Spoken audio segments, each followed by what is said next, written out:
Les rendez-vous de la Viso. Lise Gutman. Radio J.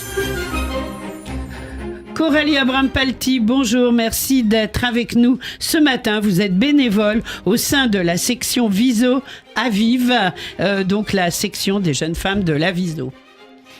Merci Lise, bonjour. Bonjour, alors ce matin nous avons une invitée en direct d'Israël. Il s'agit de Jessie Awizerat que je vous laisse nous présenter.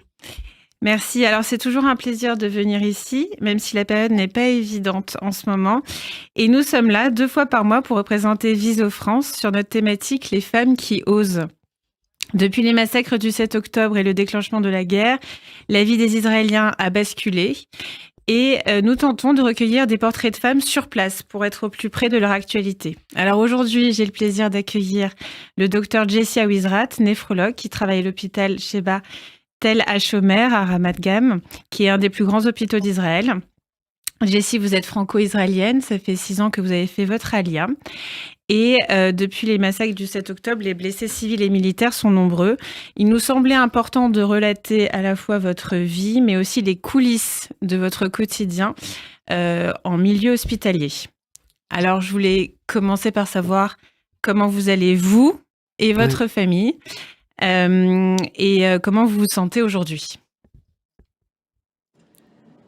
Bon, c'est une question pas si simple. Ici, tout le monde pose la question et personne n'écoute la réponse parce qu'elle est un peu compliquée à entendre. À titre personnel, je vais plutôt bien. On a été assez préservés avec ma famille, heureusement. Et après, au quotidien, je pense qu'un peu comme tout le monde, on passe du rire aux larmes. C'est-à-dire que, voilà, hier soir, on s'est retrouvés à regarder une pub qui expliquait comment faire un garrot en cas de catastrophe par le Magen David Adom. Et puis... juste après, il y avait une émission satirique qui se moquait du mannequin qui a fait cette pub et donc qui était très drôle en hébreu. Donc en fait, c'est un peu ça. On passe du rire aux larmes, voilà. Et bien sûr, notre cœur est avec les enfants et les personnes enlevées à Gaza. Et ça par contre, c'est tous les jours, c'est H24, cette espèce de pression sur le cœur. Alors, au bout d'un mois, on imagine que vous êtes encore dans le traumatisme, vous venez de le dire. Nous le sommes aussi à Paris, je tiens à le dire, et dans la difficulté au quotidien. Alors, vers quoi se tournent vos actions ? Alors, bon, d'abord, ma chef de service a vraiment voulu tout de suite qu'on maintienne une routine. On a été, d'abord, nous les médecins, dès le premier jour, on a reçu un texto interdiction de prendre des vacances ou de partir de l'hôpital, obligation de venir au travail. Dans les heures qui ont suivi le 7 octobre, le soir même, on a reçu une proposition pour mettre les enfants à l'école alors que l'école était annulée. Voilà. Donc, d'abord, c'était au travail, c'était vraiment rester dans la routine et venir au travail. Vous êtes dans quel service ? Excusez-moi, vous êtes dans quel service de l'hôpital ? Alors moi, je suis plutôt en néphrologie, donc c'est un patient qui s'occupe des chroniques, mais aussi des choses un peu plus aiguës avec les patients hospitalisés en urgence ou les greffes de reins. Et en fait, tout a été maintenu. Tous les programmes de médecine générale et chronique ont été maintenus pour maintenir le soin le maximal aussi aux personnes qui n'ont pas été touchées par la guerre, mais qui ont besoin de soins en permanence. Voilà. Après, l'hôpital a été réorganisé. Alors justement, est-ce qu'on peut donner des détails des exemples de réorganisation ? Il me semble que par exemple, il y a des services qui sont passés dans des endroits plus sécurisés à l'intérieur du bâtiment en sous-sol. Est-ce qu'il y a d'autres exemples que vous pouvez nous donner ? Alors, je voulais quand même rappeler le nombre de patients qui ont été accueillis dans le système hospitalier israélien parce que les chiffres sont quand même assez traumatisants, même pour moi. Il y a eu 7 977 blessés qui ont été accueillis dans les hôpitaux israéliens depuis le 7 octobre.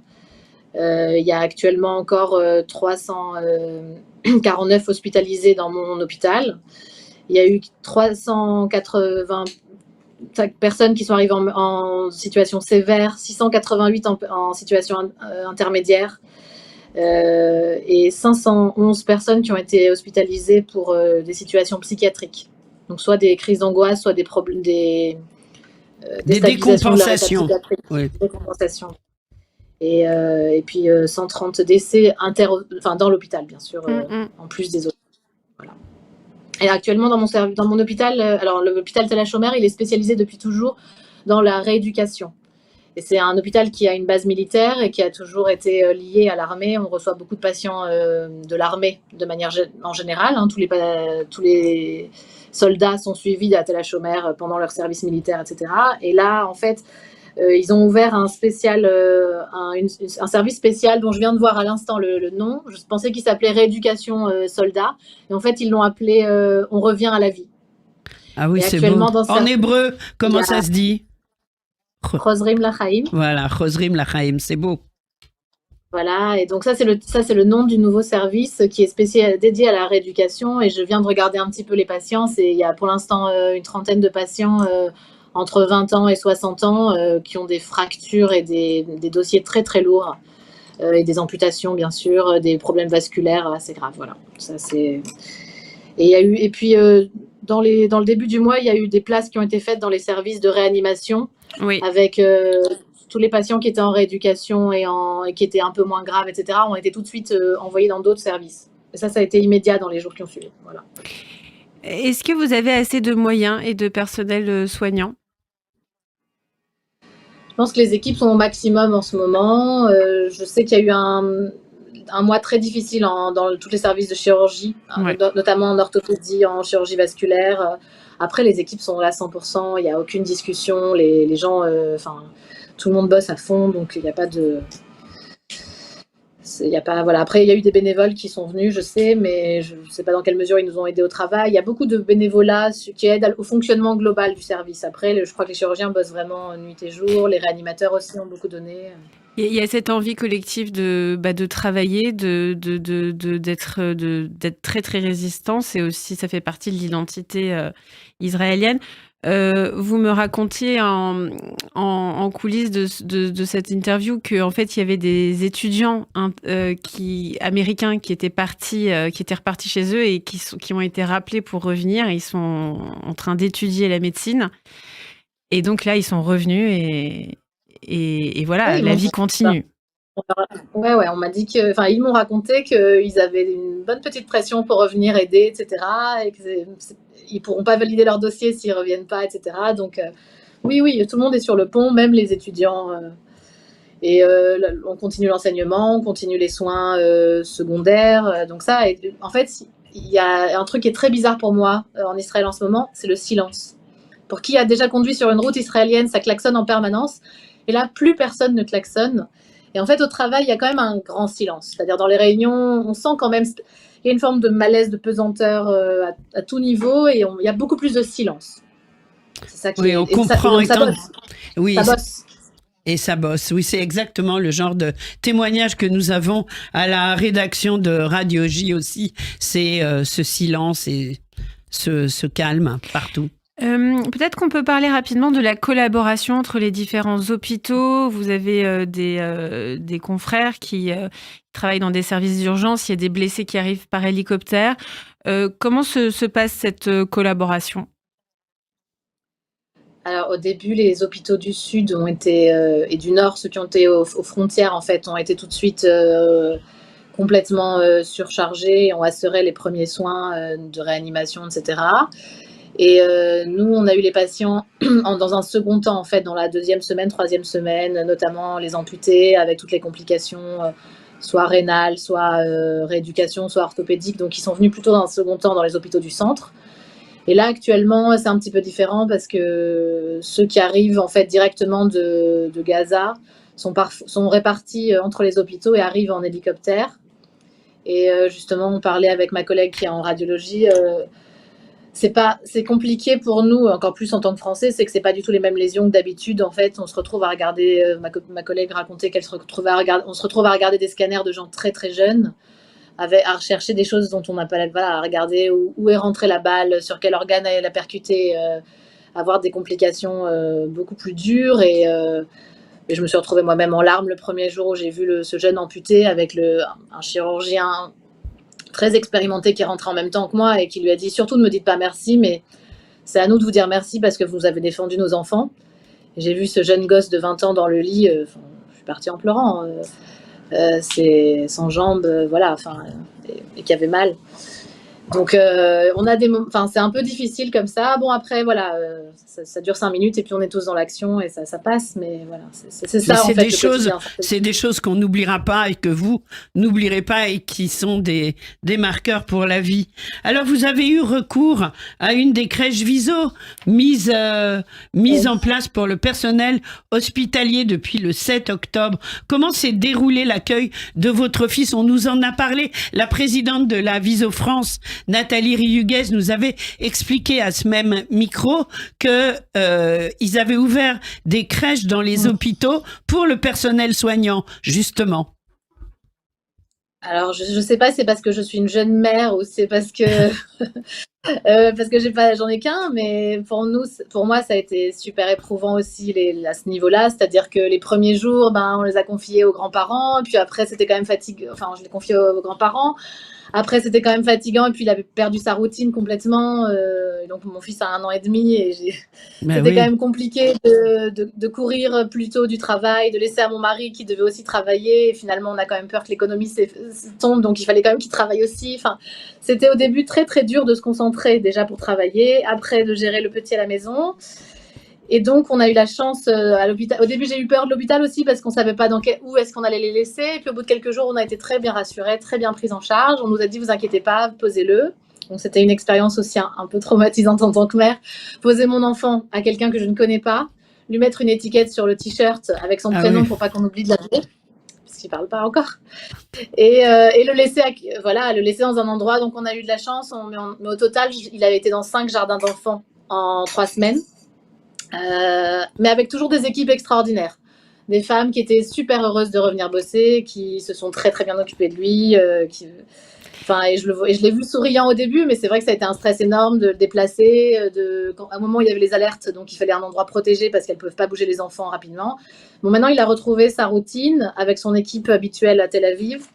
Mais on a été obligé de le mettre sous une synagogue dans un endroit protégé où ils peuvent pas sortir dans le jardin. Donc, il est tout le temps enfermé. Les horaires sont aménagés et il sort plus tôt, c'est ça? Voilà, il sort plus tôt, il y a moins d'heures, il y a moins d'équipes, la nourriture c'est compliqué, voilà, tout est un peu stressant, mais c'est un détail par rapport à ce que vivent d'autres familles, bien sûr, mais c'est vrai que ça change un peu le quotidien. Ouais. C'est sûr.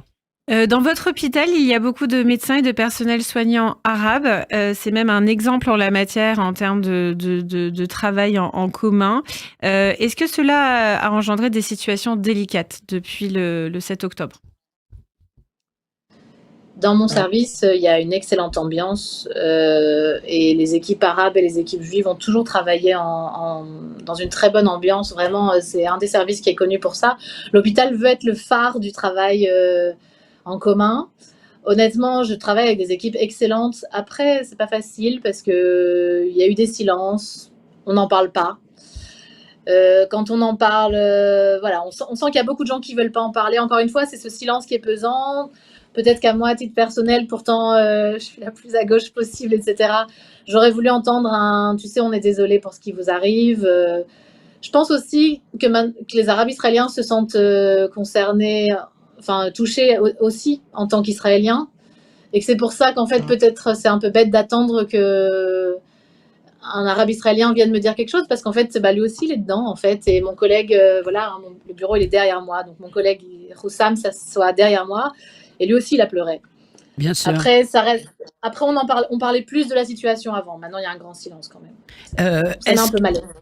Est-ce que justement, en tant que franco-israélienne, parce que c'est ce que vous êtes, même si vous êtes arrivée dans le pays à 6 ans, est-ce que vous vous sentez concerné par ce qui se passe chez nous en France, et comment est-ce que vous réagissez par rapport à ça? Je parle de la situation politique. Vous disiez que vous étiez de gauche.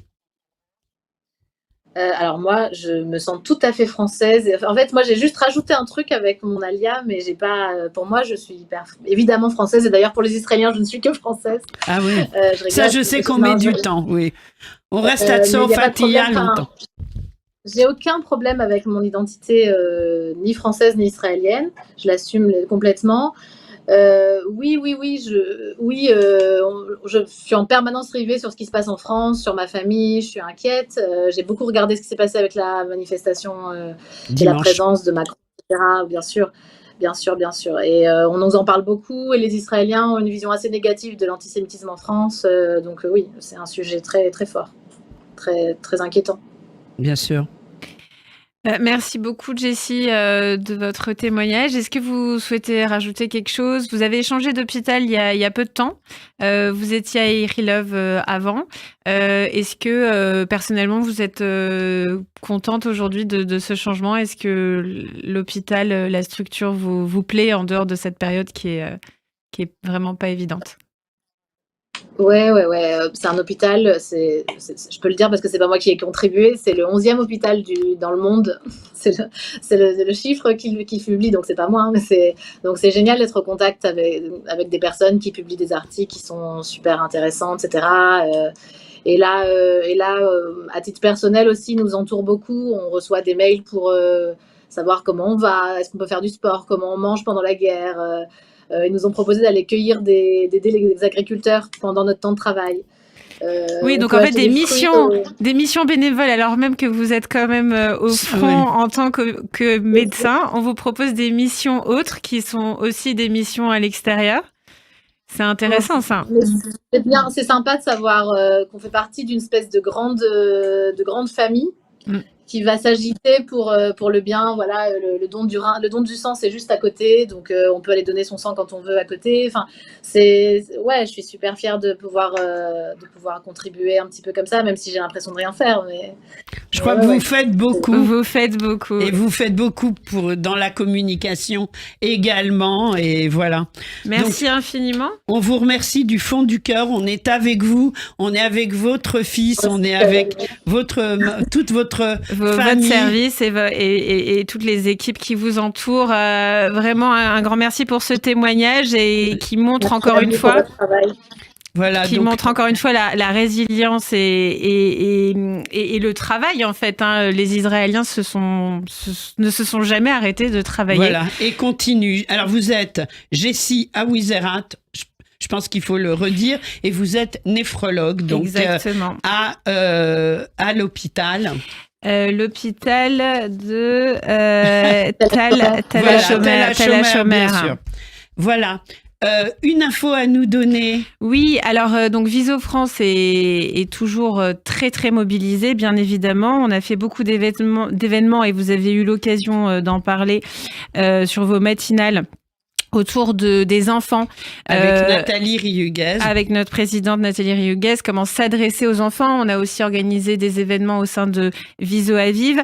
Et il faut noter que tous les vendredis, on se donne rendez-vous à 12h30, place du Trocadéro, pour soutenir les otages. Donc, c'est des rassemblements pour la libération de tous les otages.